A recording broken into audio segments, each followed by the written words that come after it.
సవాల్ విసిరిండు, ఢిల్లీకి పారిపోయిండు. చేత కానప్పుడు సవాల్ ఎందుకు విసిరాలే? సోమాజిగూడ ప్రెస్ క్లబ్ కు వచ్చిన కేటీఆర్ రచ్చ చేయడం తప్ప చర్చ చేయడం చేత కాదు. రాజకీయ సన్యాసం అన్నడు, మాట తప్పిండు. ఇప్పుడు సవాల్ విసిరిండు, పరారైండు. మరో chance, place, date, time decide చేయు. జూబ్లీ హిల్స్ ప్యాలెస్ కు రమ్మంటే కూడా వస్తా. ఏ అంశం మీదనైనా చర్చించడానికి రెడీ. చర్చకు రాలేకపోతే కేసీఆర్ కు క్షమాపణ చెప్పు అని చెప్పి ఇక నిన్న సోమాజిగూడ ప్రెస్ క్లబ్ కి కేటీఆర్ వచ్చి ఈయన కుర్చీ పక్క పొంటే ముఖ్యమంత్రి గారికి కూడా ఒక కుర్చీ వేసి పెట్టి మరి మేము చర్చకు వచ్చినాం, చర్చిద్దాం రండి అని చెప్పేసి నేను చర్చకు వస్తే రేవంత్ రెడ్డి గారేమో ఢిల్లీ పోయిండు. మరి అలాంటప్పుడు చర్చకి ఎందుకు పిలవాలి? ఏడ కూర్చుందాం అంటే ఆడ కూర్చుందాం, చర్చకి రా అని చెప్పేసి అన్నాడు. సరే సోమాజిగూడ ప్రెస్ క్లబ్కి రా అని చెప్పేసి మేము చెప్పినాం, కానీ తోక ముడిచిండు రేవంత్ రెడ్డి గారు అని చెప్పి నిన్న కేటీఆర్ మాట్లాడిండు. ఇక కేసీఆర్ ను తిట్టినందుకు ముక్కు నేలకరాయి నోటికొచ్చిన హామీలు ఇచ్చి ప్రజలను దగా చేసిర్రు. నీళ్ళేమో ఆంధ్రకు, నిధులు ఢిల్లీకి పోతున్నాయి. తొత్తులకు నియామకాలు ఇచ్చుకొని మురిసిపోతుండు. ఎమర్జెన్సీని తలపించేలా కాంగ్రెస్ పాలన, కర్రు కాల్చి వాత పెట్టడానికి ప్రజలు సిద్ధం. రేవంత్ రెడ్డిపై కేటీఆర్ గారు నిన్న ఆగ్రహం వ్యక్తం చేసిండు. ఇదిగో కుర్చీ ఇక్కడ రాసిరు, హోనబుల్ చీఫ్ మినిస్టర్ అని చెప్పి ముఖ్యమంత్రి గారికి కుర్చీ చేసిండు, కానీ రాలేదు అని చెప్పి నిన్న ఇక హడావుడైతే చేసిర్రు. ఇగో 11 గంటలకు మేమే ప్రెస్ క్లబ్ కు వస్తాం. నిన్న మీడియా సాక్షిగా, ప్రజల సాక్షిగా చర్చిద్దామంటే రేవంత్ రాకుండా ఢిల్లీకి పోయిండని చెప్పి వ్యాఖ్యానించారు. ఒకవేళ ముఖ్యమంత్రి రాకపోతే ఆయన తరపున బాధ్యత గల ఉప ముఖ్యమంత్రి కానీ, వ్యవసాయ శాఖ మంత్రి కానీ, లేదంటే ఇంకెవరైనా మంత్రులను పంపుతారనుకున్నా కానీ రేవంత్ రెడ్డికి రచ్చ చేయడమే వచ్చు, కానీ చర్చ చేయడం రాదని చెప్పి తేలిపోయిందని చెప్పి మరి చెప్తా ఉన్నాడు. వస్తారా ఇక ఈ జరిగే పనులేనా? కేటీఆర్ వచ్చిండని చెప్పి రేవంత్ రెడ్డి రావడం, లేకపోతే రేవంత్ రెడ్డి వచ్చిండని చెప్పి కేటీఆర్ రావడం, ఇవన్నీ జరిగే పనులేనా?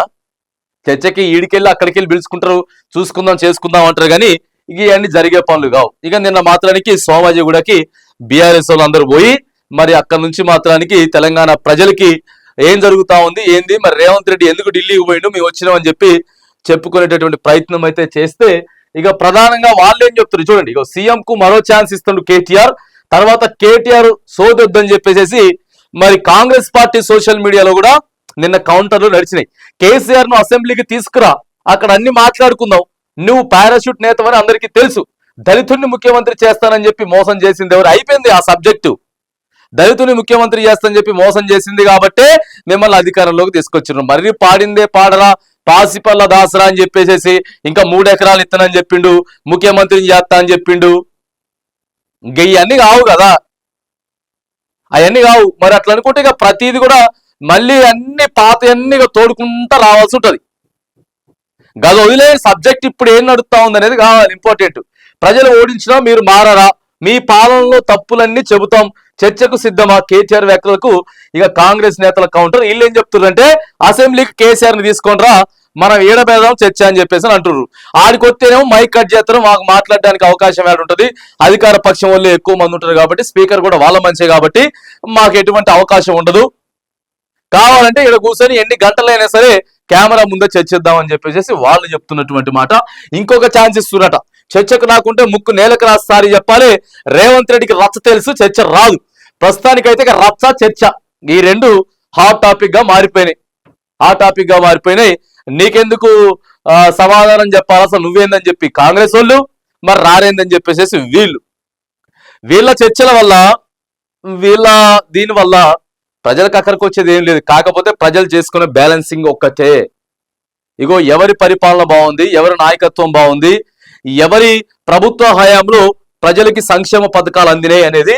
ఇక మీరు ఎన్ని రాజకీయాలు చేసినా, ఎన్ని రచ్చలు చేసినా, ఎన్ని చర్చలు చేసినా ప్రజలు మాత్రం, తెలంగాణ ప్రజలు మాత్రం ఒక క్లారిటీకి వస్తా ఉన్నారు. ఓ క్లారిటీ మీద ఉన్నారు ప్రజలు మాత్రానికి.